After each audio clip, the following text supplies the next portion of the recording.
ہاں سبحان قربان جاؤں میں معصومہ کہ کیا جواب دیا ہے.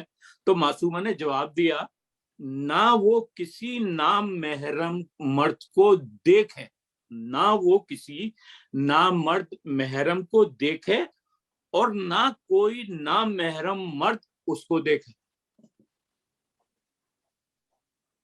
یہ عورت کے لیے سب سے بہتر جو ہے وہ بیوی نے فرمایا ہے.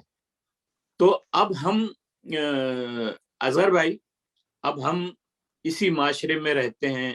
ہم تو خاص طور پر یہاں نارتھ امریکہ میں رہتے ہیں، کینیڈا میں رہتے ہیں، اسی طریقے سے یورپ اور امریکہ میں لوگ رہتے ہیں، پاکستان میں لوگ رہتے ہیں. پھر ہماری بچیاں یہ تعلیم بھی حاصل کرتی ہیں.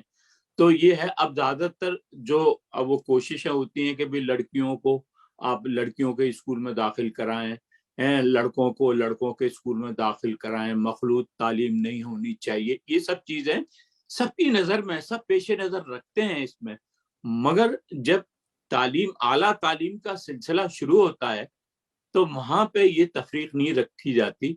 تو اس سلسلے میں ہماری وہ بچیاں جو چاہتی بھی ہیں وہ بیچاریاں اپنا فل حجاب میں جاتی ہیں، حجاب کر کے جاتی ہیں اور اپنا جو ہے تعلیم حاصل کرتی ہیں. تو میں سلام کرتا ہوں ایسی لڑکیوں کو کہ وہ اس معاشرے میں بھی، خاص طور پر میں کینیڈا کے معاشرے میں بھی میں دیکھتا ہوں کہ لڑکیاں بچیاں ہمارے یہاں جو ہیں وہ حجاب میں جاتی ہیں اور تعلیم حاصل کرتی ہیں اور اپنے کولیگس کی، اپنے ساتھی کو، اسٹوڈنٹ کی جو ہے نا وہ تانے سنتی ہیں، مگر وہ اس پہ. جی عباس بھائی آپ کیا چاہیں گے، کیونکہ بڑا اہم موضوع ہے یہ انتہائی اہم موضوع ہے، آپ نے صحیح فرمایا، اور معاشرے کے اصلاح کے لیے بہت ہی ضروری ہے یہ.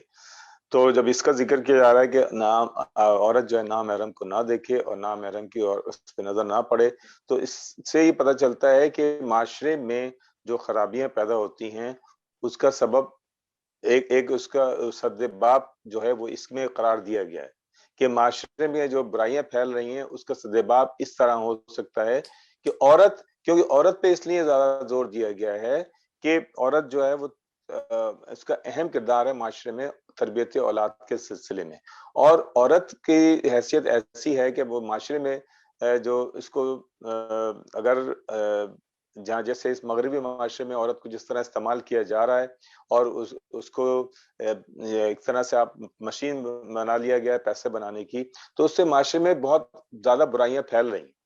تو جب معاشرے میں آپ دیکھیں کہ جب یہاں پہ عورت، جیسے آپ نے ذکر کیا کہ یہاں پہ بچیاں اسکول میں بھی جاتی ہیں، تعلیم بھی حاصل کرتی ہیں، اور دوسرے اسلامی ممالک میں آپ دیکھیں، خلیجی ممالک میں بھی جہاں عورتیں کام نہیں کرتی تھیں اب وہ کام کر رہی ہیں ہر جگہ، اور وہ حجاب لیتی ہیں اور وہ بالکل اسلامی طریقہ کار کو استعمال کرتی ہیں. تو اس سے کیا ہوتا ہے، جب وہ حجاب میں جاتی ہیں، اپنے آپ کو کور کرتی ہیں، تو ان کی اور عزت میں اضافہ ہو جاتا ہے، ان کی توقیر میں اضافہ ہوتا ہے، اور معاشرے میں وہ جو برائی جو ہے وہ کم ہوتی ہے. وہ لوگ ان کو گھورتے نہیں ہیں، ان کو پریشان نہیں کرتے، ان کو ہراساں نہیں کیا جاتا. ورنہ آپ دیکھیے کہ دنیا بھر میں اب جو ہراساں کرنے کے کیسز ہیں وہ بڑھتے ہی چلے جا رہے ہیں، کیونکہ سوشل میڈیا عام ہو گیا. پہلے باتیں چھپتی تھی، اب نہیں چھپتی. جو اس معاشرے میں جہاں پہ حجاب نہیں ہے اور عام عورتوں کا جو آزادانہ میل ملاپ ہے، وہاں پہ جو ہے اختلاط ہے، مرد عورت ساتھ رہتے ہیں، ان میں جو ہے وہ ہراساں کرنے کے اور ہراسمنٹ کے کیسز جو ہے وہ دن بدن بڑھتے چلے جا رہے ہیں. تو جہاں پہ عورتیں اپنے آپ کو کور کر کے رکھ رہی ہیں اور اس کا خیال کر رہی ہیں، وہ اپنے آپ کو محفوظ رکھ رہی ہیں، اور اس سے معاشرے میں بھی آپ دیکھیے کہ برائیاں کم پھیلتی ہیں ایز کمپیئر ٹو وہ معاشرہ جہاں پہ عورت کو جنسی طور پہ استعمال کیا جا رہا ہے، ان کو ماڈل کے طور پہ کھلے عام استعمال کیا چھوڑ جا دیا رہا ہے، اور جاتا ہے. کھلے عام جو ہے برائی پھیل رہی ہے. بیرار بھی پھیلتی ہے. تو اس میں اس قول کے اندر جو ہے ہمارے لیے بہت بڑا سبق ہے، اور الحمدللہ آپ پوری دنیا کے اندر آپ دیکھ لیجئے کہ جہاں عورتیں اپنے آپ کو کور کر رہی ہیں ان کو کوئی اتنا بڑا مسئلہ نہیں ہے. جی بالکل آپ نے صحیح فرمایا. میں اب سید مسعود رضا صاحب کی طرف چلتا ہوں کہ جی مسعود بھائی آپ کیا اوپینین رکھتے ہیں، آپ کے کیا خیالات ہیں اس قول کے بارے میں؟ حجاب ایک ایسا یہ کہہ لیں کہ آپ کا انوائرمنٹ کریٹ کر جس میں عورت کی عزت ظاہر ہوتی ہے، بچیوں کو ایک پروٹیکشن ملتی ہے، ایک ایسا معاشرہ ترتیب آ جاتا ہے جس کے اندر یہ پتہ چل جاتا ہے کہ یہ وہ خالق کی وہ مخلوق ہے جس کو اس نے بہترین خلق کر کے حجاب میں دے دیا ہے کہ اس کی عزت کرو، اس کی حفاظت کرو، یہ ہمارے لیے محترم ہے۔ تو جب معاشرے میں ایسی تربیت ہو جاتی ہے تو پھر ایک بہترین معاشرہ ترتیب پاتا ہے۔ اس کی مثالیں ہم نے بہت ساری ہیں کہ جو لوگ پردے میں جو کہتے ہیں کہ یہ پردے کی وجہ سے پڑھ نہیں سکے، ایسا نہیں ہے۔ ہمارے لیے مشعل راہ ہے بی بی سیدہ کہ انہوں نے ہر طرح سے اپنے آپ کو معاشرے کے لیے اپنی اولاد کو تربیت دی۔ اب ہمارے یہاں کچھ ایسے بھی یہ کہہ سکتے ہیں کہ سوچ پیدا ہو گئی ہے کہ اگر ہم یہ نہیں کریں گے تو یہ ہو جائے گا، یہ نہیں کریں گے۔ نہیں، ایسا نہیں ہے۔ یہ بیسیکلی ہماری کم علمی کہہ لیں ہم کہ حجاب جو ہے وہ رکاوٹ بن جائے، ایسا کبھی بھی نہیں ہو سکتا۔ حجاب ایک ایسا ذریعہ ہے جس کی وجہ سے ہم اپنی بچیوں کو، اپنی عورتوں کو ایک مقام خاص پر فائز کرتے ہیں جس سے ان کی عزت میں اور اضافہ ہو۔ بالکل آپ نے صحیح کہا۔ تو سب سے بڑی بات تو یہ ہے کہ اس قول میں پردے کا تصور بھی واضح کیا ہے کہ اسلام میں ہی پردہ ہے، اس کے علاوہ کسی اور مذہب میں پردہ نہیں ہے۔ یہ صرف اسلام نے ہی پردہ جو ہے نا وہ رکھا ہے۔ اب میں آپ کو اس میں بھی شامل ہوں، سب شامل ہیں، ساری دنیا شامل ہے کہ ہم شادیوں میں ہم یہاں کینیڈا میں بھی، پاکستان میں بھی کوئی سیپریٹ ارینجمنٹ نہیں ہوتا کہ عورتوں کا سسٹم الگ ہو، مردوں کا سسٹم الگ ہو۔ ایک مخلوط شادی، ہمارے علماء کرام وہاں جاتے ہی نہیں ہیں کہ جہاں ان کو وہ پہلے ہی پوچھ لیتے ہیں کہ بھی آپ کا مردوں کا الگ انتظام ہے، عورتوں کا الگ ہے۔ مطلب یہ کہ ہمارے علماء تو ان کو منع کرنے کا مطلب یہ ہوتا ہے ہمیں سمجھانا ہے کہ بھائی آپ پردہ حکم خدا نے دیا ہے، پردے کا حکم، تو آپ اگر الگ عورت اور مرد کے درمیان پردہ حائل نہیں رکھیں گے تو یہ جو ہے نا، جیسے بی بی نے بتایا کہ وہ سب سے بہتر یہی ہے کہ پردہ کرے، نہ کوئی عورت کو نہ عورت کسی نامحرم کو دیکھے اور نہ کوئی نامحرم عورت کو دیکھے۔ بہرحال اس کے اندر بڑے گوشے ہیں، ہمارے پاس وقت کی تنگی بھی رہتی ہے تو بہت ہی گفتگو ہو سکتی ہے۔ تو ابھی میں ایک آخر میں ایک اور قول آپ کے خدمت میں پیش کرتا ہوں بی بی کا، تو اس کے بعد میں پروگرام کا اختتام کر دوں گا۔ مگر چونکہ ابھی یہ سلسلہ ختم نہیں ہوا ہے، میرے پاس بی بی کے اقوال بہت باقی ہیں، تو میں آپ حضرات سے گزارش کرتا ہوں کہ نیکسٹ پروگرام میں بھی آپ کو میرے آنا پڑے گا اس پروگرام میں، تاکہ تسلسل جو ہے نا وہ آپ کے ذہنوں میں محفوظ رہے گا، تو اس تسلسل کو آگے بڑھائیں گے۔ تو نیکسٹ پروگرام میں بھی آپ دونوں حضرات کو میں شکر گزار ہوں گا کہ اگر آپ نے شرکت کی۔ تو اب ایک بہت ہی اچھا، یعنی کہ یہ ہے کہ یہ دنیا داری کی طرف جو لوگ جاتے ہیں ان کے لیے ایک بڑا عمدہ قول ہے بی بی کا۔ بی بی کہتی ہیں کہ میرے خدا، جس چیز کو تو نے میرے مقدر میں نہیں لکھا، غور سے سنیے گا، میرے خدا جس چیز کو تو نے میرے مقدر میں نہیں لکھا اس کے حصول میں میری مدد نہ کر۔ یہ ایک پارٹ ہو گیا اس کا کہ میرے خدا جس چیز کو تو نے میرے مقدر میں نہیں لکھا اس کے حصول میں میری مدد نہ کر، اور جو چیز میرے مقدر میں لکھ دی ہے اس کے حصول میں میرے لیے آسانی پیدا کر۔ جی میں تو یہ تو بڑی ہمارا معاشرہ جو ہے کہ وہ بھاگ رہا ہے، کوئی دولت کی طرف بھاگ رہا ہے، کوئی گاڑی کی طرف بھاگ رہا ہے، کوئی نوکری کی طرف بھاگ رہا ہے۔ اس کو یہ نہیں پتا کہ یہ اس کے نصیب میں ہے یا نہیں ہے. بھائی بات ساری یہ ہے کہ اسلام جو ہے وہ قناعت سکھاتا ہے, کنجوسی نہیں سکھاتا, قناعت سکھاتا ہے کہ آپ اپنا رہن سہن قناعت سے کرو, ہر اسراف بیجا نہ کرو کسی چیز میں بھی. مگر ہم دیکھتے ہیں کہ جو لوگ بھاگتے ہیں دولت کے پیچھے, شہرت کے پیچھے, عزت کے پیچھے, گھر بار گاڑی, اپنے اسٹیٹس کے پیچھے, تو ہم نے ان کا اینڈ کیا ہے؟ اینڈ یہی ہے کہ آخر میں ان کو بھی 2 گز 3 گز زمین میں جانا ہے. کوئی ساتھ بڑا بہترین مخمل کا کفن نہیں پہن کے جائیں گے وہی لٹے کا کفن لے کے جائیں گے. تو آپ کس لیے آپ بھاگ رہے ہو جو چیز آپ کے مقدر میں خدا سے, یعنی بیوی کی کتنی اچھی دعا ہے کہ خدا جو چیز مقدر میں میرے نہیں ہے اس کے حصول میں میری مدد نہ کر. یعنی بیوی نے خود ہی باؤنڈری کھینچ دی کہ اگر کوئی چیز میرے مقدر میں نہیں ہے تو اس کے حصول میں میری مدد نہ کر, اور جو چیز میرے مقدر میں ہے اس کے لیے میں تجھ سے گزارش کرتی ہوں, تجھ سے دعا مانگتی ہوں کہ تو اس میں میری مدد کر. جی جعفری صاحب آپ کیا کہیں گے اس میں؟